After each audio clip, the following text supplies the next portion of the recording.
हाँ बच्चों, टॉपिक का नाम मैट्राइसेस है, जेई में इसका क्वेश्चन है, बोर्ड्स टू जेई का स्लोगन है। बोर्ड्स टू जेई का मतलब मैं ये बताना चाह रहा हूँ कि आपको सारी थ्योरी, सारा कंसेप्ट हरदम को रिलेट करना चाहिए कि ये क्वेश्चन अगर आया है तो मैंने कौन सा बोर्ड का पार्ट या थियोरेटिकल पार्ट में कहीं मिसिंग तो नहीं है। तो मैट्राइसेस बनाने से पहले अपने को पता रहना चाहिए अरेंजमेंट, रो, कॉलम्स, ट्रांसपोज का मीनिंग क्या होता है, उसका एल्जेब्रा क्या होता है, सब पता रहना चाहिए। तो क्वेश्चन दिया गया था 1 Feb शिफ्ट 2024 में आया है। एक मैट्रिक्स ए है जो 2x2 का है, स्क्वायर मैट्रिक्स है, ये दिया हुआ है। बी आपको दिखाई तो दे रहा है कि वो आइडेंटिटी मैट्रिक्स है एक तरह से, बट नो, ये जीरो नहीं है, ध्यान रखना, कहीं कंफ्यूज मत हो जाना। ओके, नेक्स्ट, सी के बारे में कुछ तो दे दिया, उनकी मर्जी है, C is A into B into A transpose. तो पता रहना चाहिए कि ये सब चीज़ें मैट्रिक्स मल्टीप्लिकेशन की होती है, और मैट्रिक्स मल्टीप्लिकेशन में कोई ये नहीं होता है ना, कम्यूटेटिव होना वो जरूरी नहीं होता। देन एक्स भी दिया हुआ है आपको, ठीक है, एक्स दिया हुआ है, ए ट्रांसपोज सी स्क्वायर और ए दिया है, और फिर पूछा है डिटर्मिनेंट एक्स क्या होगा। तो लेट्स स्टार्ट नाउ। शुरू करने में अपन को पता है कि अपने को पूछा क्या गया है, डिटर्मिनेंट एक्स। चलो, डिटर्मिनेंट एक्स पूछा है तो सी के बारे में क्यों सोचेंगे, एक्स के बारे में ही सोच के शुरू कर देते हैं। Let's start. सो एक्स कौन है, ए ट्रांसपोज है, इसको मल्टीप्लाई किया जा रहा है सी स्क्वायर से। सी कौन है, C is A B A T. So लिख देता हूं बस A B A T. C square बोले तो सी और सी दो बार है, तो आजू बाजू में दो बार लिख देता हूं, ए बी ए टी। ये तो बहुत ही स्टैंडर्ड नेचर है इनका, जो जेई एडवांस में भी कई बार ऐसे आते हैं प्रॉब्लम्स जिसमें ये लोग मल्टीप्लाई होते हैं ऐसे। देन सी स्क्वायर का काम खत्म, वापिस ए आ गया। अब ज़्यादातर यही होता है, ये मिक्स हो के कॉम्पैक्ट बना देते हैं चीज़ों को। तो जो चीज़ दी, अब ए ट्रांसपोज दिया और ए ट्रांसपोज नहीं निकालोगे तो कोई बात नहीं हुई। ए ट्रांसपोज, ए दिख रहा है तो ए ट्रांसपोज निकाल लीजिए। तो आप अलग से देख लेते थे, यहाँ पर ए ट्रांसपोज इंटू ए कर देख लेते हैं क्या आता है।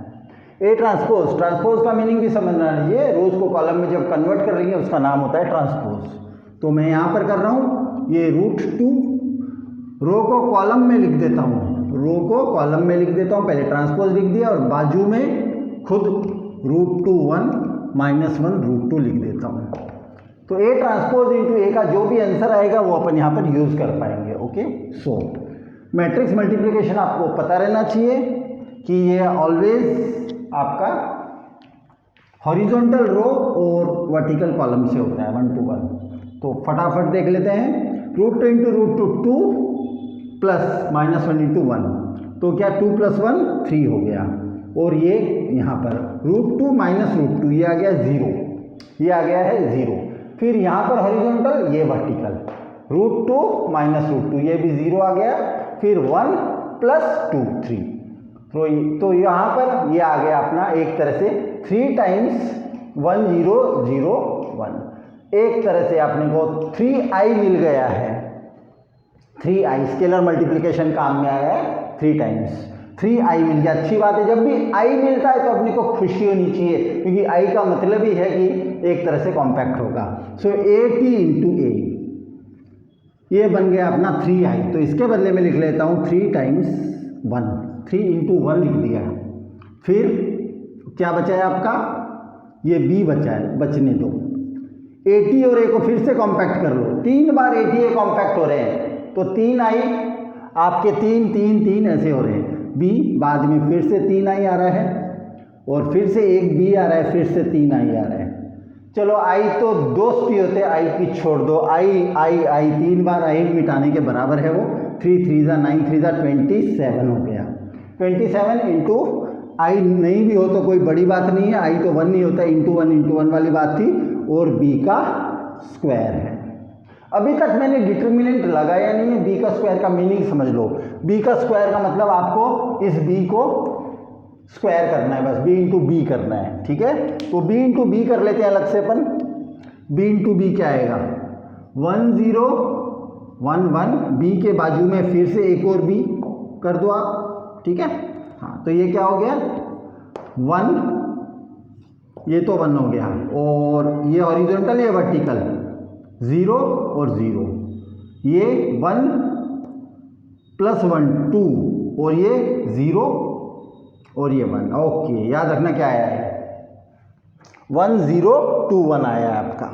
ओके, नाउ अब आप ले रहे हो उसका डिटर्मिनेंट। ओके, अब आप इसका ले रहे हो डिटर्मिनेंट। हाँ, तो अब क्या करोगे इसको, पर डिटर्मिनेंट लेने से पहले एक काम करो, 27 स्केलर मल्टीपल बन गया आपके लिए और b² बन गया है 1 0 2 1। तो एक तरह से ये बन गया आपका 27 0 54 और 27।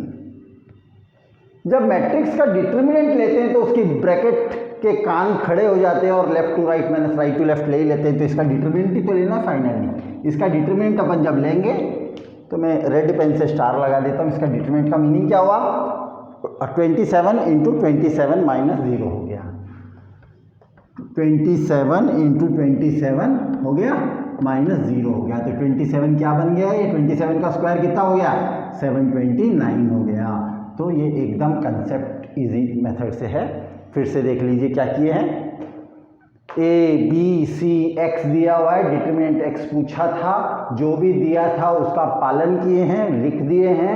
ये जो दिखा उसको अपन ने ट्रांसपोज की थ्योरी से देख लिया, वो 3i था, वो 27 टाइम्स b² स्केलर मल्टीप्लिकेशन फिर से हो गया है। b² को b × b करके देखे तो ऐसा आया था, और स्केलर अंदर जाता है, हर एक से मल्टीप्लाई होता है, उसका डिटरमिनेंट का मतलब उसको सॉल्व करना होता है, आंसर आ जाता है। Thank you.